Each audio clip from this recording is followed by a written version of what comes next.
He's a well-known Charleston attorney who has successfully won cases inside the courtroom. And now, Marlon Kimpson wants to win your vote on August 13th. I had a chance to talk with him for the special edition of Quintin's Close-Ups. Marlon, I know that you have been campaigning for some time now, but tell me, how are you?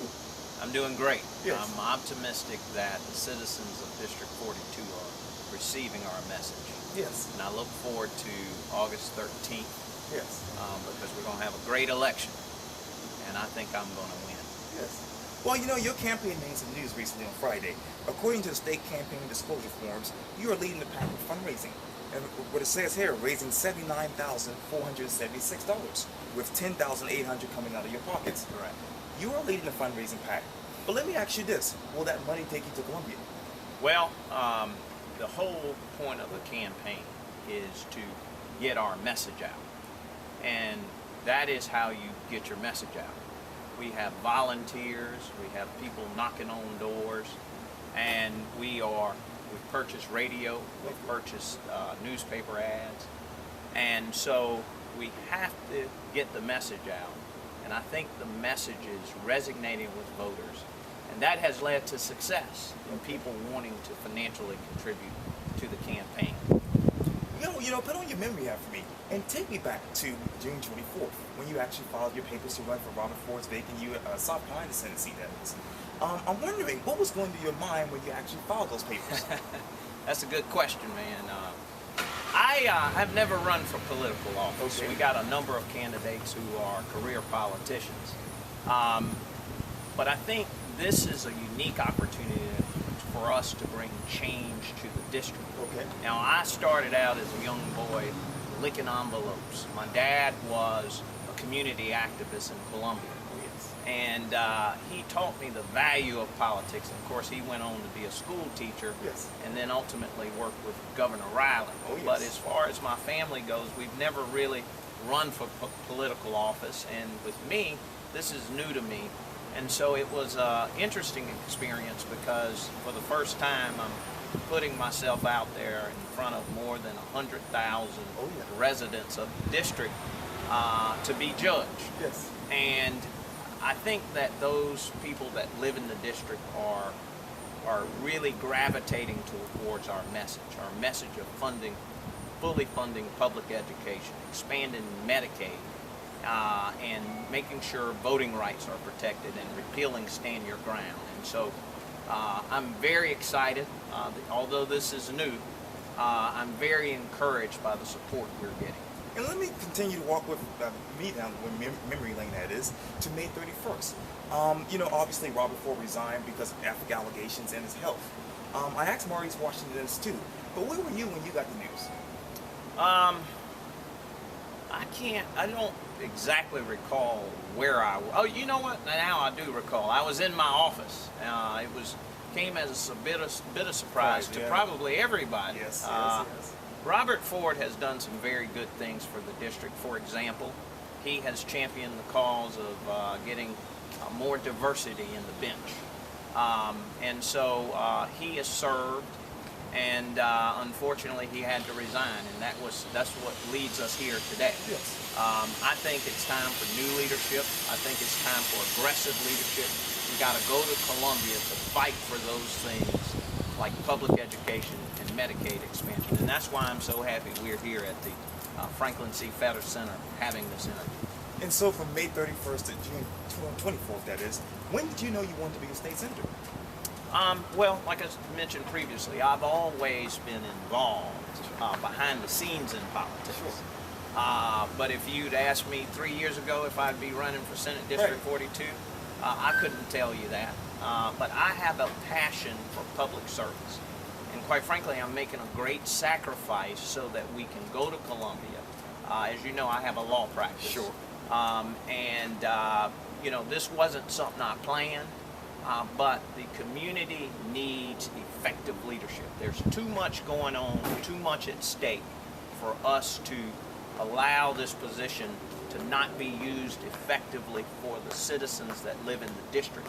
And we're talking about creating jobs for people that live here. We're talking about creating commercial businesses for people that live here in the district. We're talking about funding heirs property so people can become more educated about the property that they own. Sure. We're talking about funding initiatives to help people pay taxes so that the tax man doesn't take and foreclose on their property.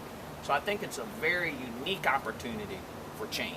Yes, and you know, every day, not every day, but almost every week on Facebook and Twitter, I see some sort of major endorsement for your campaign, whether it be Wendell Gilliard, Linda Kettner, or Clay Middleton. You know, I'm thinking that you probably were surprised by that, were you?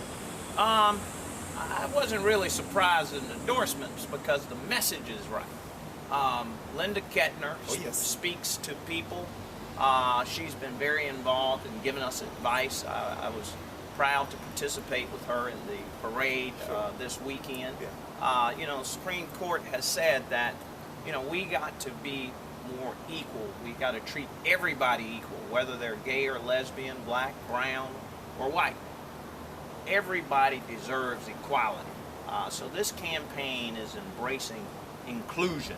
So I'm proud to have Linda Kettner. I'm proud to have State Representative Wendell Gilliard, Clay Middleton, Jimmy Bailey, Colleen Condon, and a number of others, John Paul Brown, Dr. Willie E. Givens, who used to be over the Baptist Convention. That's true. So we got a big group of people who want to see Kimpson go down to Columbia and fight on behalf of the citizens of District 42. And you know, I was reading one of your campaign flyers this weekend, and it says in your mini bio, you indicated that you are a lawyer who have fought for children whose civil rights were violated at Stratford High School, which I know about. And also you stood up for families and retirees who actually, you know, scammed by fraud. And then this too, I read in an article in the Chronicle newspaper that they basically billed you as being groomed to serve. Let me ask you this, are you ready to serve? I'm ready to serve on day one. We have to go to the floor of the General Assembly and fight for public education, Medicaid expansion, protect our voting rights. And my record proves I'm a fighter. My record proves I've been successful in those fights. When we filed that Stratford High School case, people said, man, are you crazy? You're taking on the Goose Creek Police. But what happened was the principal orchestrated a commando-style drug raid on children, predominantly in African-American people coming from African-American neighborhoods, but they were a big group of children, including some white children, and they violated the children's constitutional rights. Now that's the kind of tenacity and perseverance and persistence we're going to have in the floor of the General Assembly, the tenacity we've demonstrated when we litigated the Stratford case, which, by the way, successfully resolved. That's true. And it's now well settled that students don't shed their constitutional rights by going into a schoolhouse door. An issue in this campaign is also racial profiling. And that was a classic case of racial profiling under the auspices of a drug raid. Yeah. And you know, you fight, you know, cases in the courtroom every day. And of course, you're campaigning for District 42 Senate seat. And you know, a lot of people know that you are very active in the community.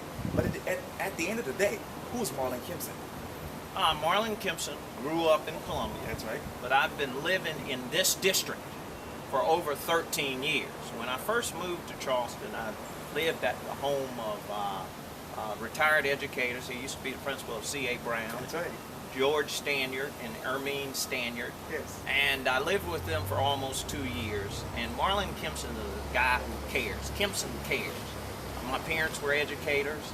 I went to Morehouse College. That's right. In Atlanta, Georgia, historically all-black school. Clerk for civil rights icon Matthew J. Perry. Matthew J. Perry is the NAACP lawyer that desegregated Clemson on behalf of Harvey Gantt. Oh, yes.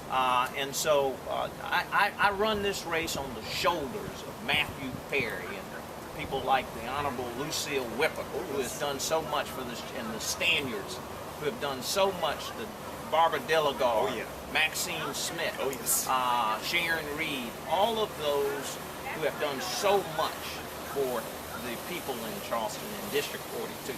And speaking of campaigning, a lot of people also know that you're one of the high-profile attorneys in Charleston with Marlon Rice, having been there since 2000. Let me ask you this, how's the job going? I'm partner with the firm, and so I've been very successful as an attorney. And what I have to do is pay it back to the community. One thing that I haven't talked about is I'm going to take, when I get to the Senate, I'm going to take my entire Senate salary and donate it back to community-based initiatives who are not normally funded. The United Way doesn't fund everything, but if the United Way can have it, the other way can have it. And we're going to take that stipend that we get from the Senate and allow community-based initiatives, nonprofits who aren't traditionally recognized, to have a chance to get some funding to do good work in District 42. And even before Marley Rice, you actually, from what I read, spent 5 years in commercial banking. That's right. Tell me, how was that? Well, it was good, and I was a banker. I lent money to companies and churches. Sure. In fact, I lent money to Reedy River Baptist Church, one of the biggest black Baptist, predominantly African-American Baptist churches in Greenville. Sure. Reverend Quintin was the pastor. So I understand business, although Sure. I'm a lawyer.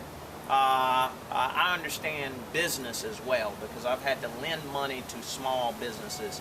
And President Obama has an access to capital program that we're going to be bringing to District 42 for those small disadvantaged business owners so that we can put capital and create commercial enterprises for people who live in the district. And you touched on this earlier, but you worked with the late Judge Matthew Perry. You know, can you describe to me who Marlon Kimpson was as a law clerk? Well, you know, it was an interesting experience because this guy was a civil rights icon. In fact, I was honored 2 years ago to carry his casket. He left those instructions in his will. But Judge Perry, we got a high incidences of African Americans going to prison.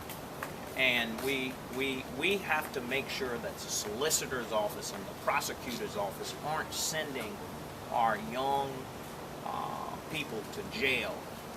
And Judge Perry would almost not accept a guilty plea. What's going on in Charleston County is the prosecutors and solicitors are putting young men in jail and not giving them an opportunity to understand their rights. You have a right to not plead guilty. And what happens is, you know, there's the PTI, or pretrial intervention, costs so much money. It's $500. Well, most men don't have $500, Sure. so they plead guilty to a crime that they really didn't commit. We want to make sure that people deserve legal representation and effective representation. And that's what Judge Perry would do. He wouldn't just willy-nilly accept a guilty plea. He made sure that the defendants understood what they were being charged with and the impact that that charge would have on the rest of their lives. Yeah. And even before that, you know, you were at the University of South Carolina's law school. You know, talk to me about that, because a lot of people think that it's hard, but was it hard for you? It was hard. It was difficult. Now, I went to law school later in life Sure.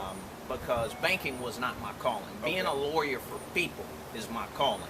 And so I stayed up all night. Nobody helped me through law school. I stayed up all night. I studied, and I came out pretty good. Yes. So law school is very challenging. Yes, indeed. And let's talk about your recent great news, that is. And I saw the sticker of her, and it says vote for my father, and that's your daughter, Marlene. That's right. How's she doing? Her name is Marley, Pardon me. and after me, Yes, named yes. after me. But she's doing well, and I want Marley to have a public education. And so that's why I'm out here, my wife, Kimberlyn, and I, fighting to make sure that the schools receive adequate funding. Teachers deserve more money, but Marley is doing fine. I kiss her every morning before I leave, and when I come back, I have daddy duty. Yes, yes, yes. So she's been on the campaign trail. Oh, great. And we're going to probably be bringing out her a little more. She's only 8 weeks old. Wow. You know, we have to make sure she's taken care of. And she's blessed and privileged. And we want to make sure that the blessings that Marley has are available for all of the citizens who have families in District 42. And let's continue to walk down memory lane.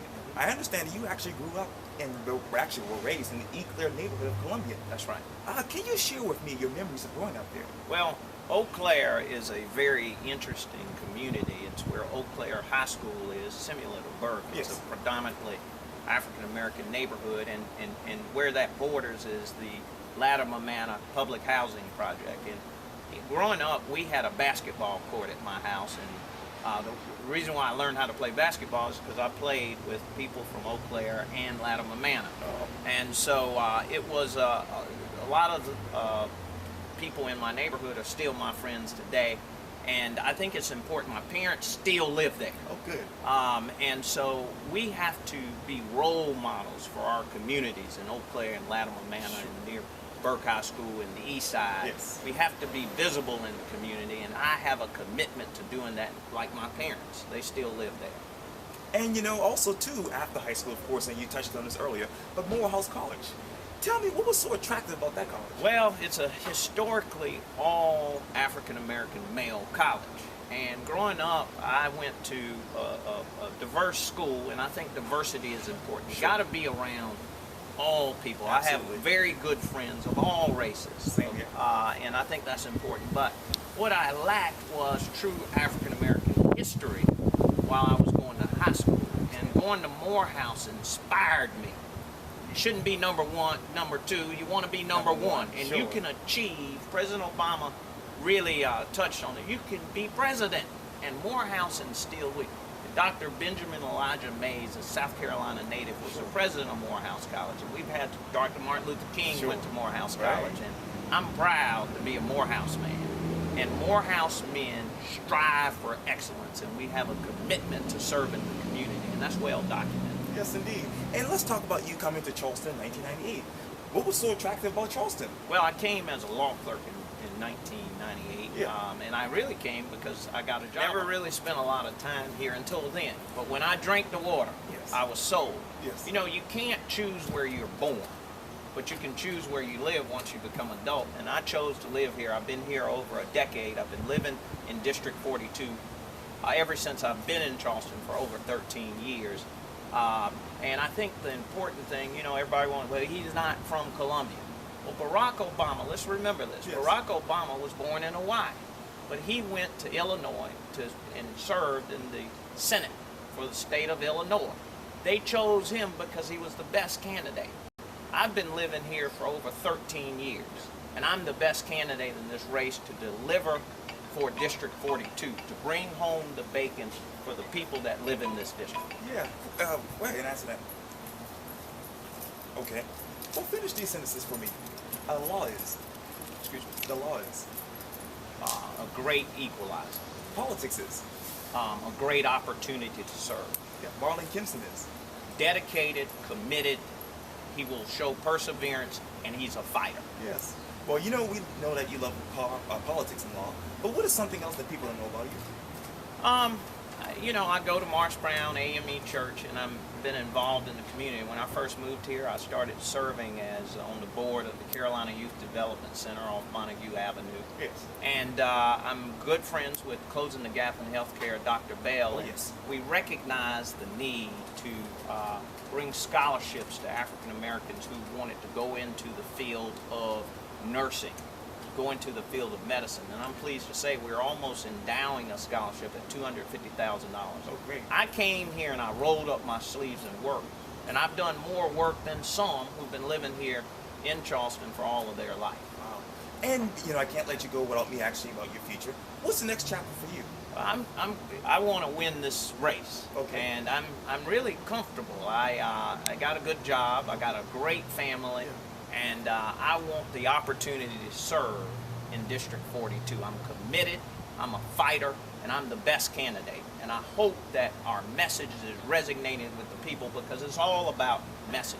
Okay. It's all about a message for me, and I'm committed, and I'm tenacious about this opportunity and challenge. Well, Marlon Kimpson, was so great talking to you. Thank you so much, Quintin. Thank you. Appreciate it.